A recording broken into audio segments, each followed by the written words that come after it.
TCI is brought to you by Spendthrift Stallion Patio Prado, Grade 1 winner by Sire of Sires El Prado, out of 2014 Broodmare of the Year Funhouse.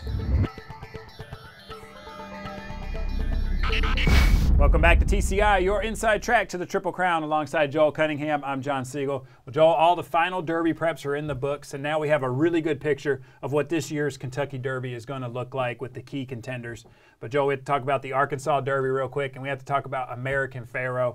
You know, going into this race, we kind of thought, look, he's the favorite. You know, let's see how much he's going to win by. We knew he was going to be impressive, but still, man, that race just had the wow factor. Yeah, I mean, we talked about the Rebel before. You know, how much was he going to win by? Well, we really saw an onslaught in the Arkansas Derby, John, where he just totally overmatched his opponents. We'll go now to the stretch run video here.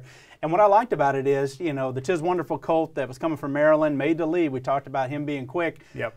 No problem for American Pharoah. He was content sitting and raiding in the clear, stalking that horse, taking him at will going into the far turn.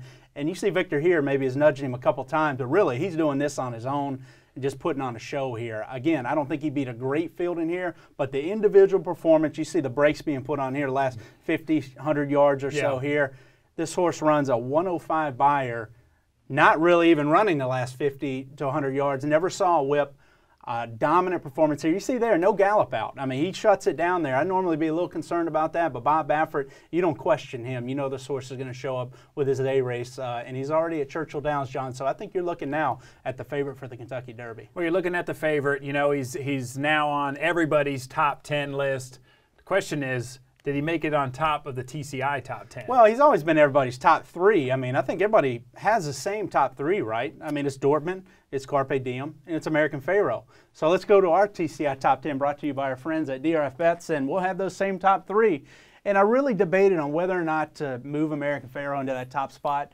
I just feel like he's the best horse, and if I really, you know, if you told me I had to bet my mortgage right now on a horse, I think I'd probably have to pick him. And if the Derby were out a mile and an eighth, I think maybe you'd see Carpe Diem in the 3rd spot, not the 1st spot. But it's at a mile and a quarter. I just think he has the best pedigree to get a mile and a quarter, and it's a little questionable for me with the number 2 and 3 horse and whether or not they're going to see out the distance as well. And ultimately, that's why I didn't change my top 3. I'm sticking with Carpe Diem on top. Again, these could change when we start seeing these horses breeze leading up to the Derby.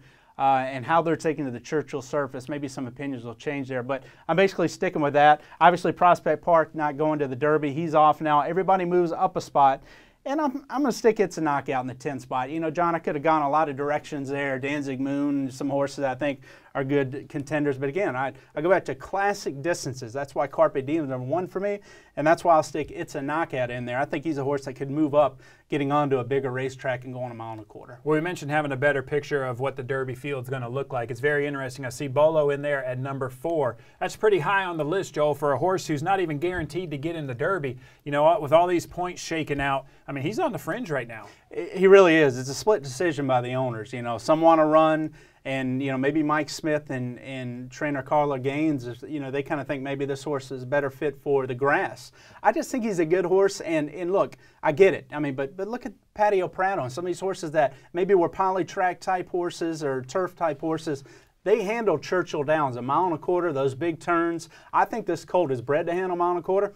He's shown that he likes dirt, so I think he'll really appreciate Churchill's dirt. So I think he's earned a shot to run in this race, and I do believe on his class he's a top 5 contender. Well, let's take a look now at the top 20 and kind of see where they're at with the point system. And let's talk about some horses that you think might not run and who may get in there instead. You know, you kind of see all the horses here, International Star, Dortmund. Yep. All the favorites have run well. You know, we talked about that last show. It's really been a good year. The favorites are not disappointing. You're going into the Derby. I mean, you got a pretty strong cast right here along top line. Yeah, I'd agree with that. I mean, we didn't see any big long shots take the major final preps. I mean, Frosted came in off a disappointing performance, but everybody, you know, he's a horse that we've loved his talent all along. Just obviously something happened in that Fountain of Youth.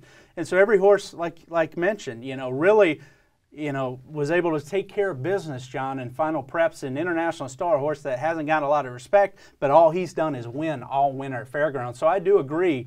It's been a good group this year, a really top-heavy group. I mean, I talked about the top 3 really being as solid as any I can remember. What's interesting is I think it might be the best overall Derby field in terms of quality and depth of quality, especially at the top end, than the one that Bodemeister ran in. I'll have another one.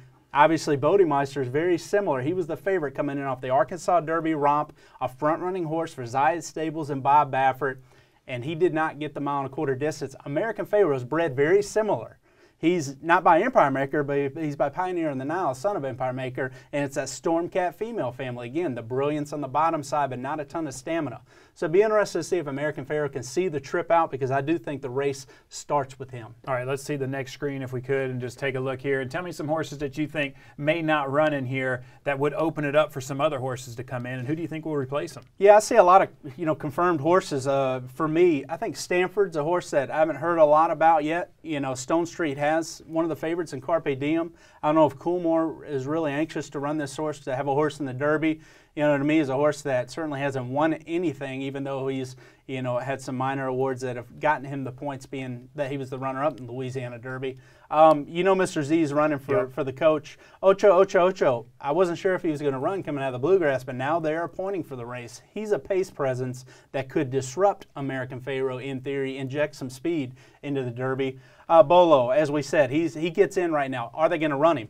If not, you could see some other horses that'll sneak in outside this top 20. All right, so, we're here. The Derby's just a few weeks away. We're starting to see, we got to watch Carpe Diem train a couple of times over at Keeneland. The horse looks good. He's going to breeze this Sunday. Yep. Tell me some other things that you're hearing. Joel, it's on us, man. Yeah, Moop Tahij is on his way. Mike DeCock's flown a lot of horses in for the Arlington Million, so he's familiar with flying into Chicago. That's where Moop Tahij is going to go.